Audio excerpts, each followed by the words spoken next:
who don't know me, my name is Kati Rissanen. I am a professional futurist from Finland, currently living here in the Seattle area. Today I'm talking about envisioning the futures of technology, and I have only 10 minutes, so it's a big topic, but I'm going to squeeze it into some very specific approaches. I was thinking that all the amazing technologies that you guys have here today and all the innovations, I was thinking how could this be the best possible way to approach all of them. So I'm just going to give you one approach where you can all envision the futures of your own technologies with the help of these tips that I'm giving. First rule is never to think about just one future. Always multiple plausible futures. It is impossible to predict a future. So what you want to do is always think about multiple futures. And you're going to do that by combining factual information with vision. That means the data plus kind of imagining combined.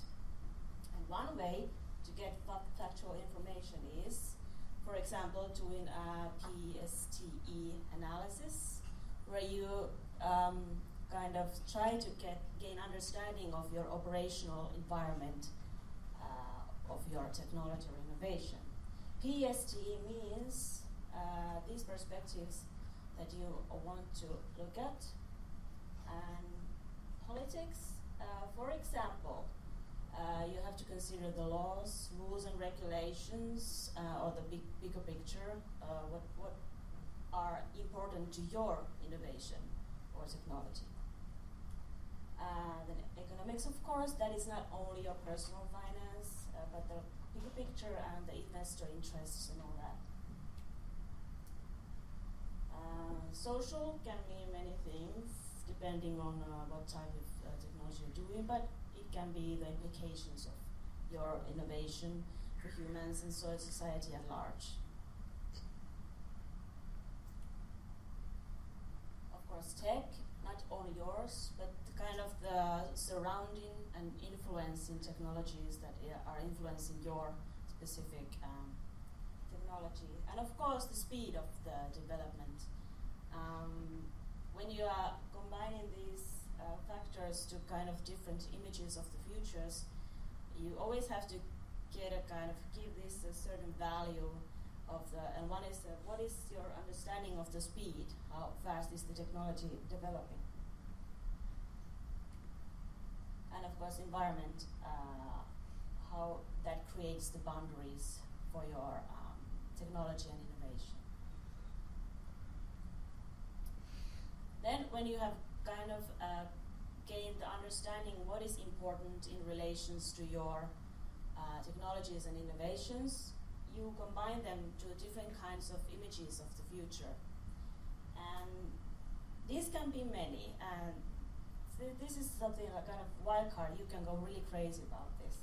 But for example, you can create these kind of different images of the future. I always recommend to do 3 or 4 different kinds of scenarios, not just one, and try not to use the best case, worst case scenarios. They tend to keep us too in touch with the current possibilities, the present. You have to be able to go a bit beyond there, so that you can do really futures thinking. So you, for example, collapse. We are all familiar with that. I think kind of this humanity is really screwed up and all this kind of really bad situation. But of course, you have to understand those as well, because life goes on no matter how bad things get. Transformative can be understood as the kind of transhumanism, really high-tech driven future. And what you can actually do whatever tickles your fancy, just kind of go and get wild.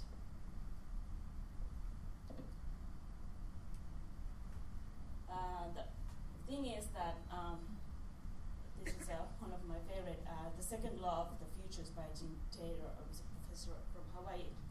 Any useful idea about the future should appear to be ridiculous. That is something, first always think of multiple futures and then try to be ridiculous with them. that way, when you have created different scenarios and experience the different kinds of futures, you can start building the preferable one for your technology and innovation. And that is when you kind of use this information to build the roadmaps to the different kinds of futures.